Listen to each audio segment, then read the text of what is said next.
Archie Action. First and foremost, we have our Executive Director of Editorial, Kaminski.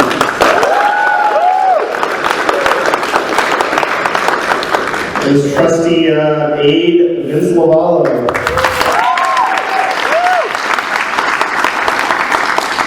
And sonic artist and production artist in-house at Archie, Mr. John Gray. And we have sonic artist Jennifer Hernandez. Last but certainly not least, Sonic and Mega Man artist Ryan Jampole.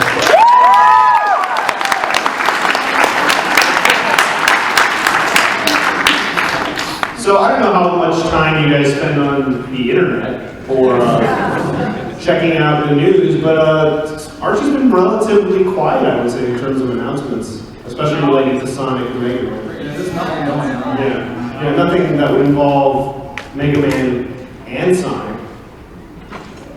Again.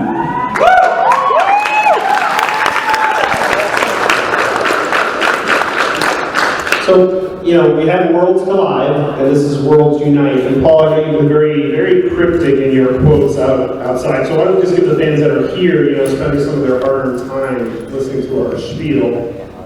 What's this all about? What's Worlds Unite? Yeah, well, that's a good question. I wish I could answer. First, thanks everybody for coming in, and I wish I could talk more about Worlds Unite, but I guess I'll start by saying Worlds Collide was the first meeting between Sonic and Mega Man anywhere outside of some obscure things. So, and you guys, all you fans, made it the biggest Archie Action event we've ever had. So, thank you.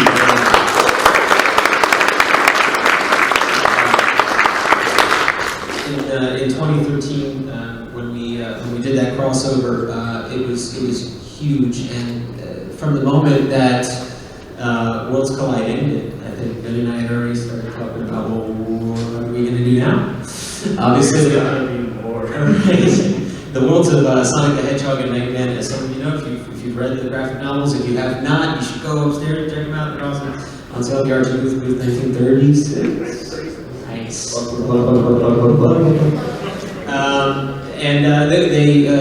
The worlds collided through the friendship of the evil bromance of Dr. Eggman and Dr. Wily.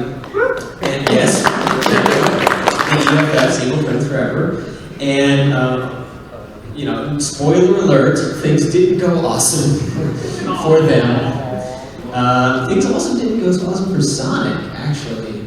There was an interruption to the chaos control he was attempting. Eggman just went crazy. He went nuts, and therein lies the birth of the new Sonic comic universe.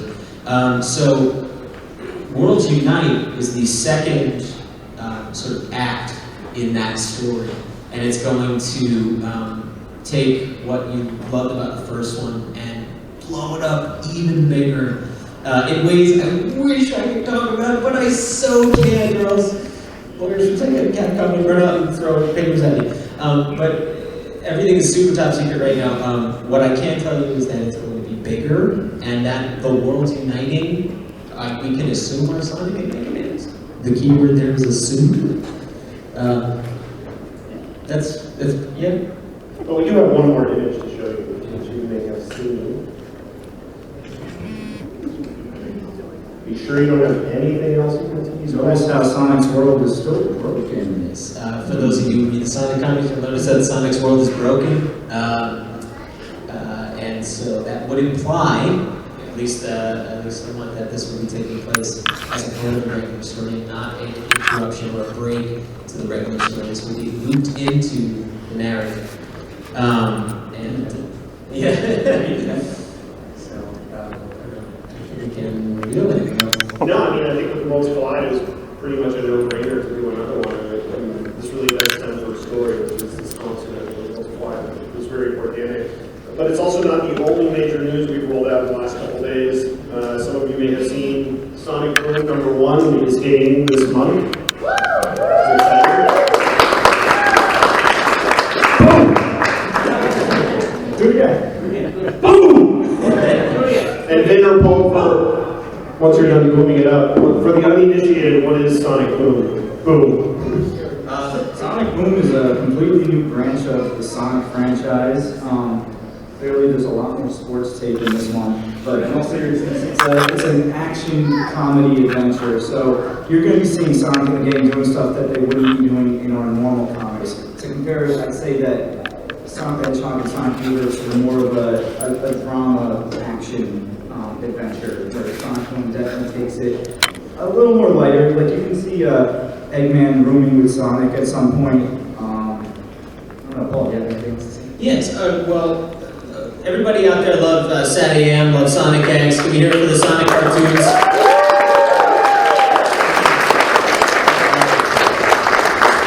Underground. They made up now, their mother would be found. It's true, it's true. They're saving the world with the power of rock.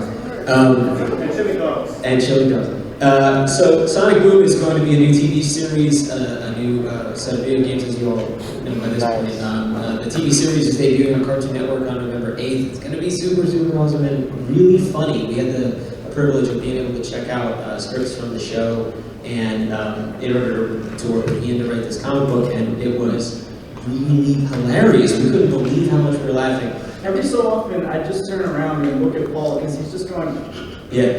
in his chair, just staring down. What's wrong with you? And oh, it's pretty cool. Yeah, and then normally that's, reserved for little kids, but like, we were looking, so anyway, the stories have an emphasis on humor, jokes, action, adventure, all that good stuff, and the comic book series is very similar to the show in that regard. You have a new look for the cast, as you can tell, that, there's a lot of design changes to the cast you know well.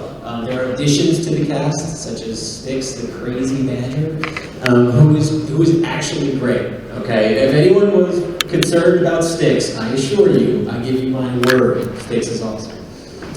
And up here we have an exclusive. This is Never before seen. debut pencil artwork from the second issue, actually, from Pencil and Stanley. So on this book, for those of you who already love the Sonic comics, Ian Flynn is writing the series. We have Evan Stanley on pencils. Rick Bryant on there. We have Jack Marley, Letter, and Matt Hearns. We have the dream team of Sonic comic talent that we utilize in the main books on this book. This is the best. It's going to be awesome. We're going to at the end of this month, right in time for the TV series.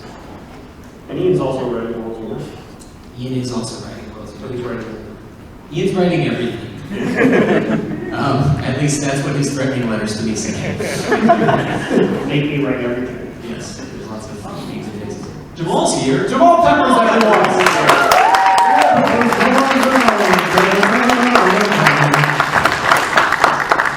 All right, so we'll dive into some of the ongoing books and just talk about what's been coming up in time. Welcome. Paul, with all this big stuff going on, what can you tell us about the regular titles? What can readers look for with Sonic? These are really cool, actually. Yes. Never before seen covers. Sticks with stones being chased by bones. Very good. Never heard that. What's the next one? I'll stand. I love this cover. This is by a new artist that is joining the Sonic books, Diana Skelly, and it is the Sticks with Stones being chased by bones variant. And I was not sure that a dinosaur skeleton infused with robot parts, ridden like Santa on his sleigh by Dr. Eggman could be done. I was proven wrong. I was proven way wrong. I love this cover. Okay. Actually, that's Sticks with Stones.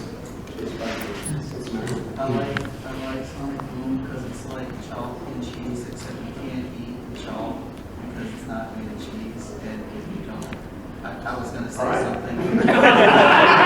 What's that? What? My hat is too tight. All right, Sonic the Hedgehog, Mega Man, and Sonic Universe. Adrenaline, adventure, and awesome. Yeah, so there's lots of exciting stuff coming up in the main Sonic and Mega Man titles. We'll go through and touch on a couple of them. Yeah. What is this Werehog? Talk to us about the Werehog. Okay.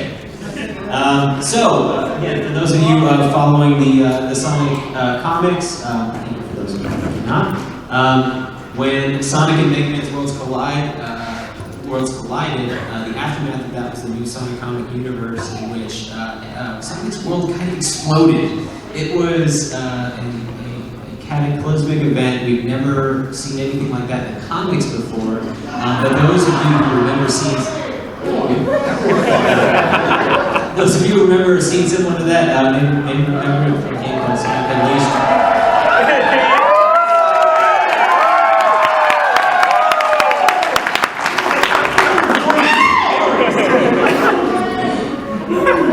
Yeah, which featured a certain werehog, or manhog. This is it's a real werehog. So Sonic inhaled some fumes from the planet's core, and he's been trying to deny it for a long, long time, but he has something brewing inside of him, and it's that big ugly monster over there. So right now, going on the Sonic comics, we're seeing the aftermath of the werehog, and He couldn't be happier on that cover. yes, Was Evan Stanley originally turned that in? You want to There tell was a us? hidden layer on that file in Photoshop where where Werehog had a top hat holding a cane. all open up. It's like, what's this little layer here? We were all standing around and we were looking at it. it just said, the layer just said, "Hello, my werewolf gal." And I was like, what is this? It's like Indiana Jones style discovery. Like, oh, We were considering the third variant for that one, but it just didn't call. So that's what we have going on in the main Sonic book right now. It's a story called Control, followed by a story called Ambush, in which we're going to see the fallout of the Werehog storyline. And there's a lot of fallout because Sonic has to wrestle with this transformation he's undergone. And we've seen how he wrestles with it in the games, but for fans of the comic, you know that the comic tends to go a little more in depth, and we tend to see a little bit more of how the characters wrestle with these things. So it's a great opportunity for that in the comics to do so. This, by the way, is a convention exclusive. You can only get here, again, by artist Diana Skelly, with some rendering from Ben Hunzeker, wherever he is. And Matt Burns. and Matt Burns, yes. And we're on Comic-Con. With a slushie. Yes, there is a Glaze plushie on this If run. you notice in the bottom left-hand corner. I would suggest heading to the Archie booth right after this panel because our exclusives, it's only Thursday and we are going quickly. He said The bottom left-hand corner, you can play Sonic CD, Diana Skelly, doing the statue.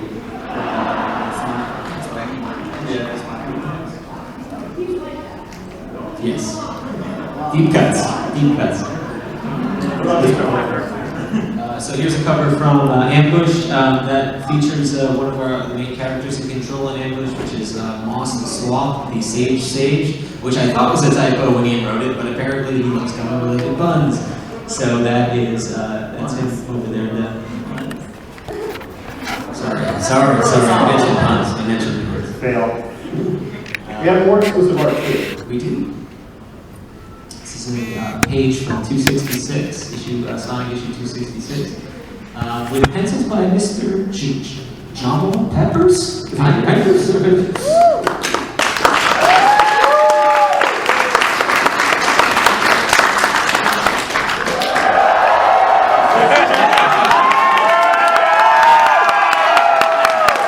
You want to talk a little bit about drawing that issue? Talk about the issue? The story is pretty exciting. It's the first time well, not the first time I've drawn the werewolf.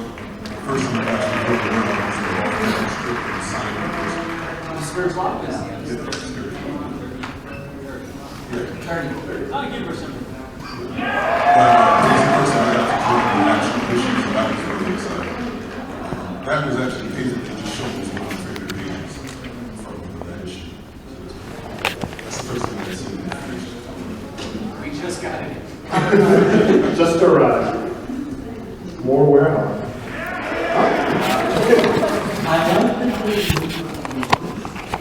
this is from the second part of Ambush, and again, this is a continuation of that story. Sonic is wrestling with the transformation he's undergone, and Mighty and Ray are there to help him through. Let's hear it for Mighty and Ray. Mighty and Ray coming back to the comics after a hiatus there. Ray was working on his stutter. He's close to figuring that out. Also, he's growing a consistent pair of vision. And Jen, you drew this Mary cover for that issue.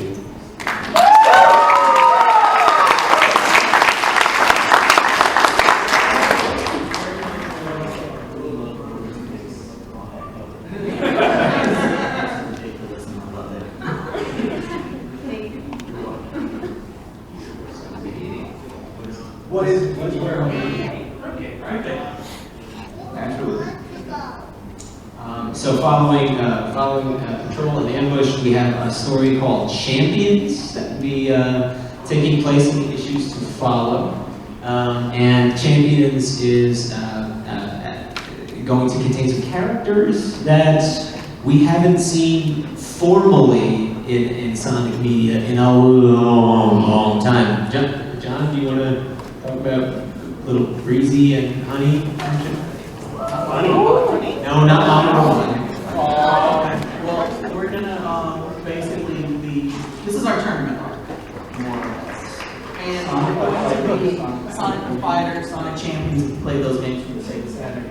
And one character in particular, if you're familiar with Adventures of Sonic the Hedgehog, the old cartoon, was Breezy the Hedgehog.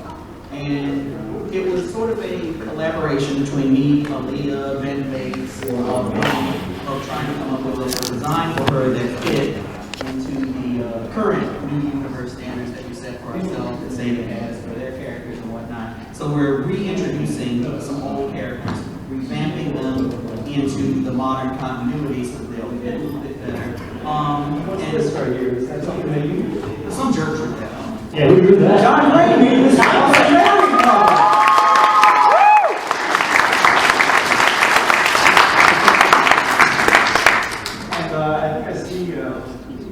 A hint of somebody on the cards. If you notice my little Easter egg where the Knuckles card. I didn't notice this until after the solicit went out. I told you, I figured somebody knew it probably tells. Ben knew about it. But if you notice on Knuckles' card, Knuckles is a little bit mortified. That's because he's standing next to Mama Robot. I told Ian and Paul I would find some way to sneak her onto a cover. I thought it was a mindless threat. Ian was like, no, you won't do it. Paul was like, not on my watch. And I still managed to do it anyway because I'm It's not too late to change it. It's already been solicited. Oh yeah. Oh, we've never changed the solicit cover. We have to laugh. So we've got some character designs for Breezy, and also one more that I'm most excited about. One more thing. This is actually Ben's original model. Ben Bates. Ben Bates. Yeah, Ben Bates! What the final design is going to look like in the book. It is part of the thought process or general hit. I remember I spent tons of time trying to figure out how to make her head work. And it was ultimately Ben who came up with the head, Aaliyah who came up with the color scheme. Then we sort of jammed on the costume, and ultimately it was sort of like a big group effort to try and figure out how to take this character who looked like an old school Looney Tunes, basically. You can see her in the top left corner. She was nothing like a hedgehog. Then again, Sonic is catty. Anyway. I got to say yes for the awesome work they did, so I helped. So you see what the final design looks like in the book, and you get an idea how sometimes we all work and collaborate. It's not just one person, it's a big group effort. Everybody works together to get everything done. That's okay. So. And then I say yes, I help. More importantly, we have And then we make fun of him when he's not. we have a new design for Honey, which is the most exciting part of this panel. A lot of people have been requesting Honey to catch, so here's Vin's updated design, and we're in the process of getting it CGified by our resident CGifier, Rapid Knight, who's been tearing it up, doing a great job on a bunch of covers lately. Yes, the CG stuff. Wow, that was good. You can have that. Thanks, I'll take it. Hey, what's the Honey 101? Honey 101. Yeah. Well, she was a hat character from Sonic the Fighters, and now she is in our official comic book. I tweaked her design somewhat, but kept her pretty close to as she appeared. You notice like her shoulders don't have those big poopy things anymore. She's got kind of like Blaze's cattail. Just proportionally, she's more of the same height as Amy now, whereas in the original game, she was more like a classic Sonic character look. But it was mostly they were like keeping it simple, but not Keep it simple, but stay true to what the character was. Because I don't know how many people are familiar with the character, but if you look at her model, it's just like a lump of polygons. Yeah, but it's a mess. taking that, interpreting that into something that works Figuring on out the how page. that dress appeared is hard, because no matter what screenshot I found, she's doing something. I mean, obviously it's fighting games, so every so often you just get she's like bending in a very unnatural way, trying to. You made it work. Yeah, she's a cat. She is a cat. She's a kitty. One of your favorite animals. Paul would like me to add that this is not actually her first appearance. Oh yeah. She had a cameo in the cover, I forget which issue. 40. It was the last part of the story. Strength. Drawn by Jamal. All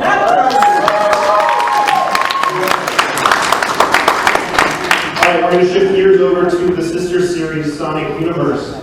Grudge Match. Paul, what's going on? Yeah, so we have, in Sonic Universe, we have a trilogy of stories wrapping up now, which began with a story called Shadowfall, in which, yes!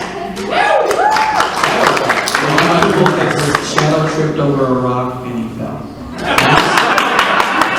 There's 4 issues of just that. Sideshow Bob style.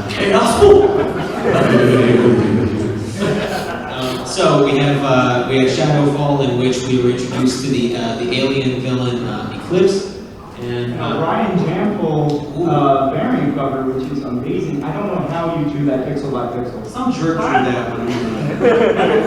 How do you do it? How do you do that? Honestly, does anyone know what MS Paint is? I'm just gonna throw my pixel art in.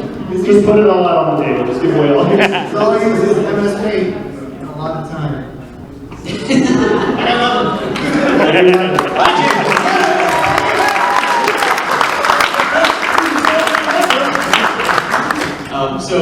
So we had the Shadowfall storyline in which this character Eclipse premiered. Then we had a story called The Great Chaos Caper, starring Knuckles and the Chaotix, in which they discover the character Chip, another favorite from Sonic Unleashed. Any applause for the next room on Chip? No? Okay. So we have one person to play, that's good. So those 2 stories culminate in this story called Total Eclipse, featuring a variant cover from John Gray. John, this is your first Sonic cover. It's an awesome cover. I've never made a cover on it. I've been, 10 years? Almost. Yeah. In some capacity, but this is the first cover I've done, and I never even thought. How did it come about? How do you... It was actually, I think, Paul was supposed to do a Jampole cover. Yeah, whenever it gets to like the second week of the month, Vin and I have a moment of panic where we go and realize simultaneously, oh, we have nothing for covers next month. And we scream, and once we stop screaming and running, we just go, okay, what's the stupidest idea we can think of? And then maybe it's corny. And then if it's really corny, go to John. But anyway, yes, the tabloid cover, and then John, you just kind of took it from there and went crazy. That's mostly what I do. I felt, as an artist, I felt that this had a subtle genetic flaw to it. It was not able to effectively convey the whimsy that I wanted it to convey. But overall, I feel... All right, moving on. So there's Eclipse, he's squatting on the emerald there. Poor Knuckles. He had one He job. had one job. That's another instance where Vin and I was like, what's the stupidest thing we could put on this You actually heard that a lot from the officers. You had one job. Yes. We did, and so we put it on the cover. We're like, yeah, cool. In case you can't tell, we're like this, and you know, all the time. But as far as story goes, this is a clash between Team Dark and Knuckles and his friend Relic, and it's over. There's elements of fighting someone. There's some corruption in the gun facility. Right. Can we bring attention to Jamal's design of Walter White's name? Oh man, that's right. He's in a shard there. He's at the top left. Wow. So Jamal had the privilege of redesigning Snivelly for the new Sonic comic universe. Would you like to tell us a little bit more?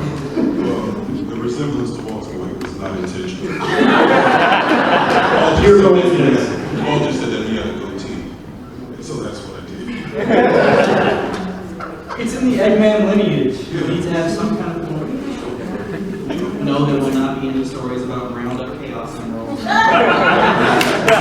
look, we don't do that. It looks like something bad. Yeah. Master Emerald may or may not be in jeopardy this time around.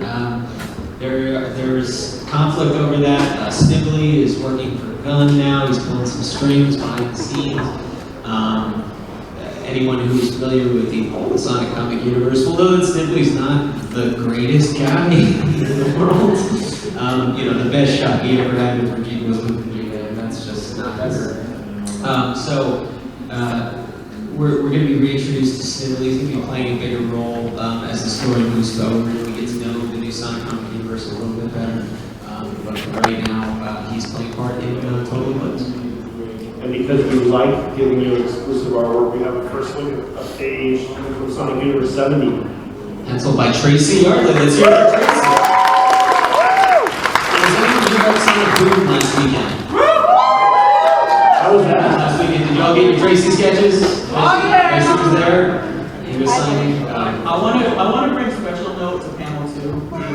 If you notice, shout out to a certain stage, Sonic 9, Sonic 3, and that stupid barrel. Yeah. All I have to do is move up and down? Yeah. Up and down? That's the only thing that ever played on Sonic game where I ever got a timeout. I think Ian's script on this page just in big words, in jokes. Because this is full of a lot of little tidbits, so that some Yes. See the Sandopolis Golem on the first page, on the first panel, on the barrel.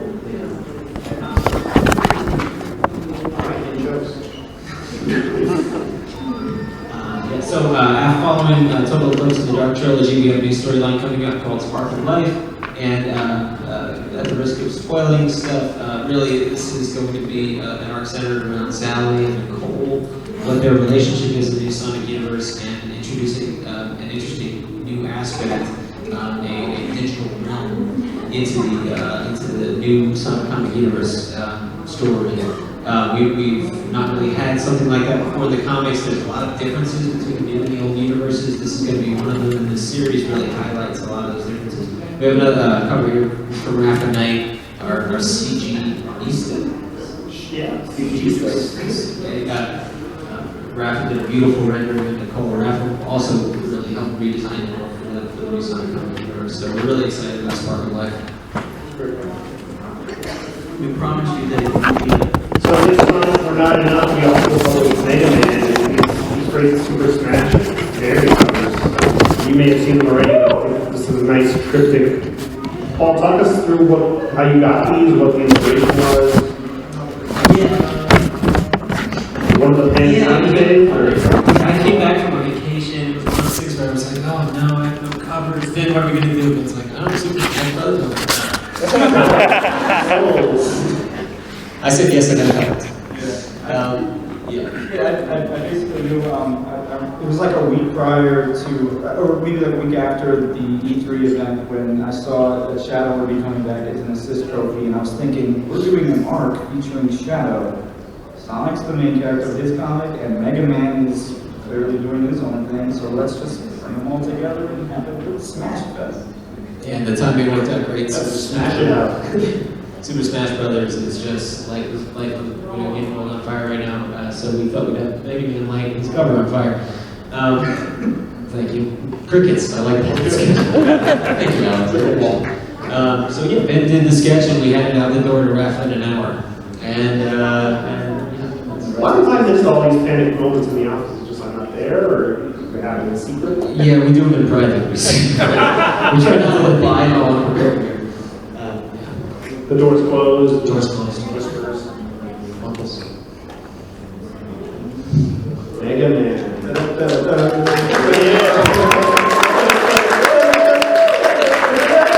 Fastest I've ever seen Mega Man run. That was pretty cool.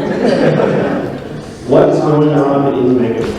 Yeah, so Mega Man, we have Mega Man's world was affected by the Sonic crossover as well, but not to the degree that Sonic's was. But so anyway, after the crossover, we had a storyline called Blackout: The Curse of Ramoon, in which we brought back this character Ramoon from Super Adventure Rockman, and he shut off all of the electronics in the entire world in worldwide blackout, and he didn't save the day.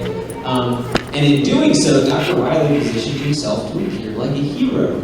So Dr. Wily pivoted this into somehow getting himself acquitted of every charge against him. I don't know how. Perhaps it's because he hired Ace and Turkey, right? Phoenix Wright.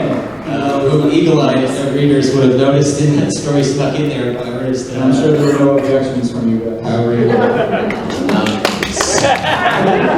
So Dr. Wily is right now living, he's under house arrest in Light Labs, and he's about to make his move. Now, what is his move? His move is going to be within our Mega Man 3 game adaptation called John Gray's Cell Phone Rang in a Panel. It's a 4-part arc. Subtitle, put it on vibrate. And as you can see here, this is a convention exclusive of Mega Man racing through this very convention drawn by Mr. Ryan Jampole. Available on the 2036. Ryan, there's some cameos on this cover. Yeah. Maybe so. Oh, I'm going to tell you about that. Well, look on the right. We'll see. Next to Grandpa Base, a guy who's sitting up here who's not me, but I'm there too. It's the gentleman right over there. No, you. Yeah, you. You are on a cover. I'm on the cover! I'm always politely clapping about this. How awesome it is. And you have a Wiley boss meter tie. I don't know if you noticed that. I know, I really do. You're my yellow devil. Thanks, Ryan. So we're blessing a bigger at the moment. Wow. So, moving on. In front of everyone, please. So anyway, the Mega Man 3 story adaptation is Dr. Wily about to make his big move. Those of you who have been somewhat agitated and have decided to tell us about it on forums and in emails about game story arcs lasting only 4 issues, this will not be lasting only 4 issues. This will be lasting 8. This will be an 8-part arc. And it's kind of yeah. So there. Yeah. So we have. So anyway, Dr. Wily's about to make his move. Well, what that move will be is to be determined. You're gonna have to check it out, find it out. First issue's on sale. Go pick up the first issue upstairs. So the convention exclusive cover is part 1 of Legends of the Blue Bomb. We did something a little different this time around. Well, actually, Ian did, and I'm sure you joked with him too, about having the story being told a little more focused from the Robot Master's perspective. So, whereas before, Mega Man would meet the Robot Master, they talk it out and then just, defeat him real quick. We get to see what the Robot Masters are doing before Mega Man shows up. Mega Man has actually shown up. Mega Man is here.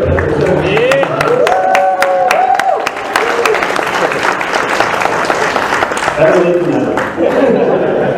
We also have some exclusive cover reveals. Mega Man 45. Oh, someone's going to trade, but I think it's Mega Man. That looks like Light Labs destroying on fire, doesn't it? Is that a Wily face in the fire? I sure hope that wasn't Dr. Wily's move. What happened to all of them? Oh, God. Yeah. And Dr. Wily doesn't have us either.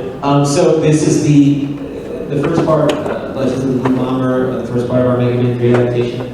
Is kind of a it's a heroic journey. It's kind of a sad one for Mega Man because he doesn't like being a warrior, but he finds himself in this position of shooting robots in the head a bunch, like all the time. So he's not in a great position for himself. An intense teardrop, too.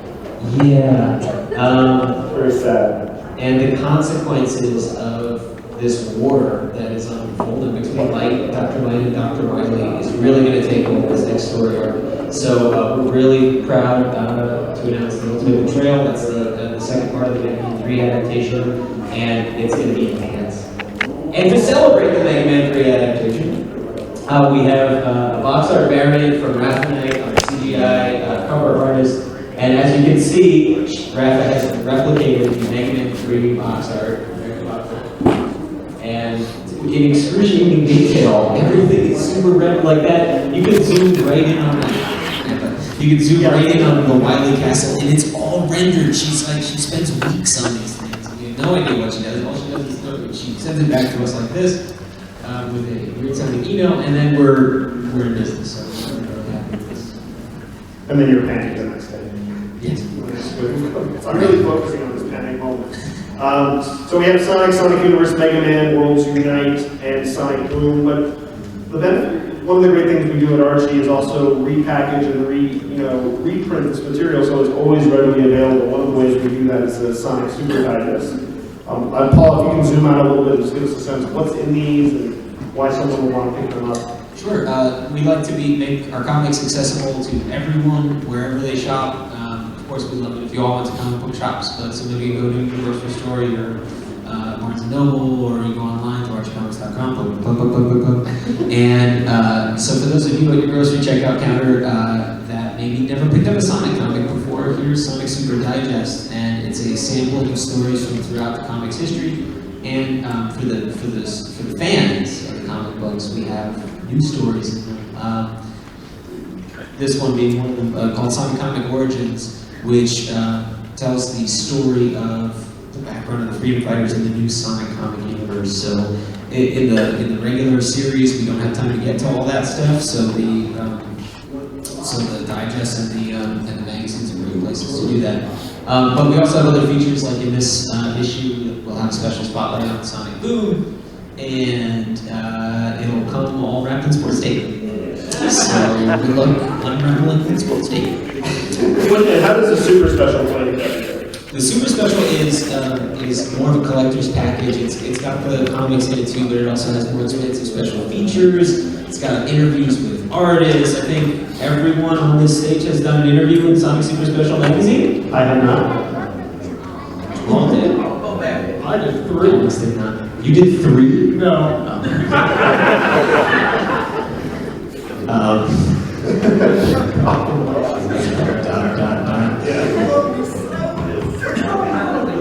I'm eating a lot of Tic Tacs. This is like my breakfast. Oh, I got it.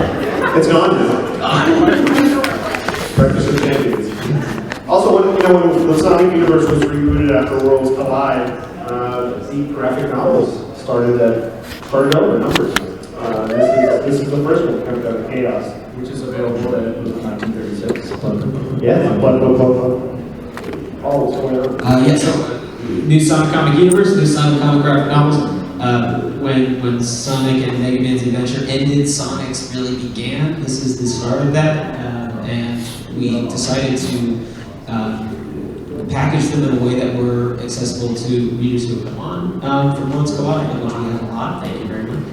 And it really is the freshest way you could get into the Sonic comics right now, because it's literally the start of the new Sonic comic universe. It begins here. And there's the Worlds Collide trades, which are Coincidentally, with Worlds Unite coming up, we have all the Worlds Collide available in graphic novel form for you to purchase. all of those. Yes. On sale at the Archie booth. Yes. Wonderful. And Vin puts all of these graphic novels together, and let's give Vin a round of applause, please.